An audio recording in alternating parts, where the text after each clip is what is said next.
The old Taylor, or at least the Folkmore era Taylor, is back with I Knew It, I Knew You, a song that is set to be featured in the upcoming movie Toy Story 5. In this quick review, I'm just going to talk about the song itself, weigh in on some early predictions of mine regarding its Oscar chances. Like my other single reviews, it is not going to follow a structure, it's just mostly my impressions and opinions.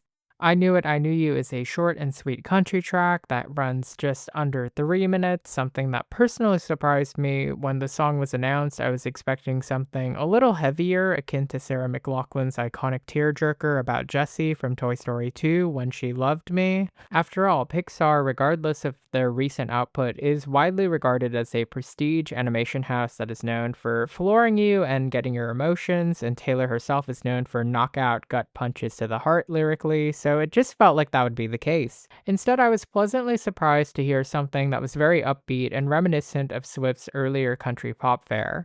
The track sees her reunite with Jack Antonoff a little 2 years after their last work together on Tortured Poets. As per Swift's words and Disney's own little blurb, it does feel like a reunion between two old friends, in a meta way, Taylor with Jack, Taylor with the country genre, and narratively, Jessie and her owner. The track definitely harkens and speaks to Swift retaining that ability to write narratively and divorce from herself the storytelling, something that was really powerful on Folklore. I knew that this was going to be a track I liked the second I heard the harmonica come in. Lyrically, Taylor immediately channels Jessie the cowgirl, throwing us into the literal perspective in that first verse. We are cut down to toy size, seeing our friend from the grass, hearing the footsteps, running wild and free, and there's a nice little melodic switch up, which serves as a mini pre-chorus of sorts. Then we get to the chorus, which is delivered with a very pointed staccato style that cuts clean to what Jessie feels. She remembers she loves her owner, she sees her in that smile, and objectively lets go of everything because she knows that she was meant to be loved.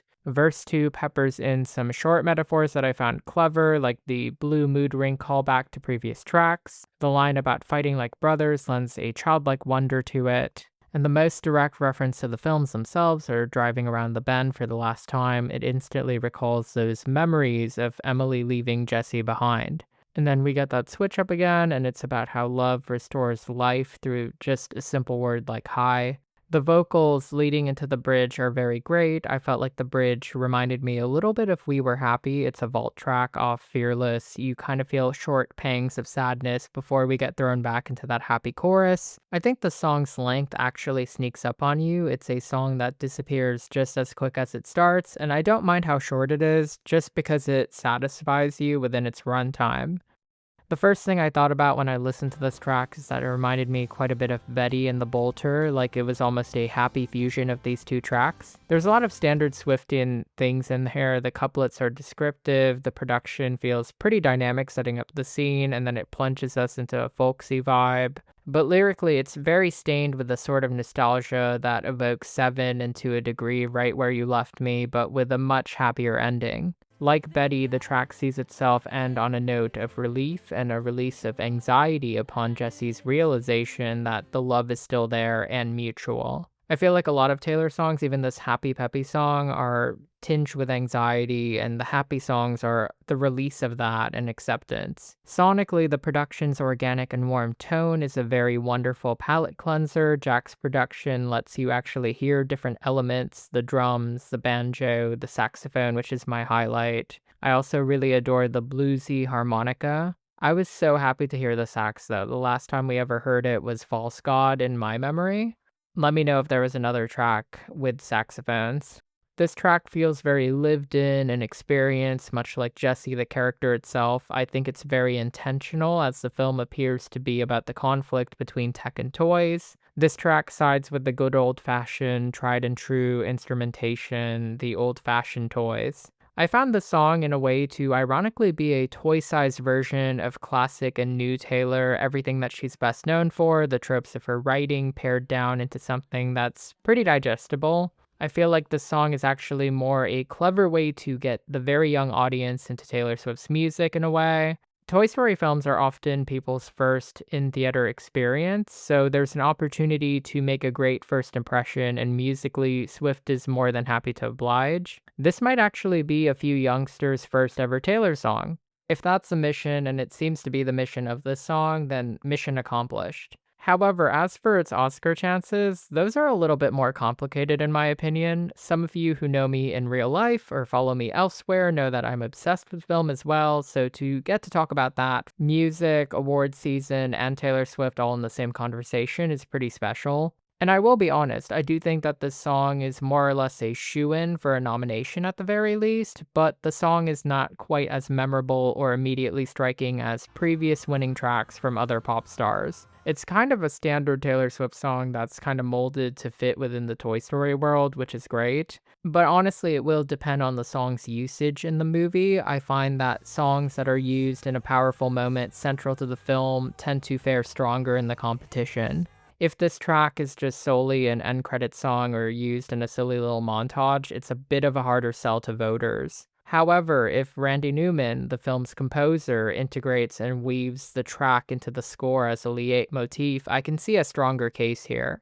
For a clear example, I want you guys to think of What I Was Made For and how well integrated it was into the film Barbie. Throughout the movie, in many different scenes, you get to hear little pangs of the song.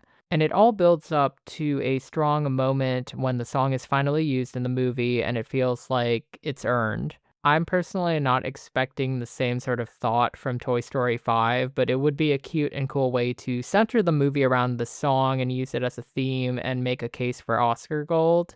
Regardless, I do think the song is solid. I think it's a nice reminder to all of us that she still got it. And compared to other country hits that are currently charting, I do like it a little bit better. I'll be transparent here. I was not a fan of Showgirl. I still remain relatively meh on it even now, but this track is a gentle and needed reminder that Swift still has the sauce. Sure, does it feel like a song that we've already seen Taylor do time and time again?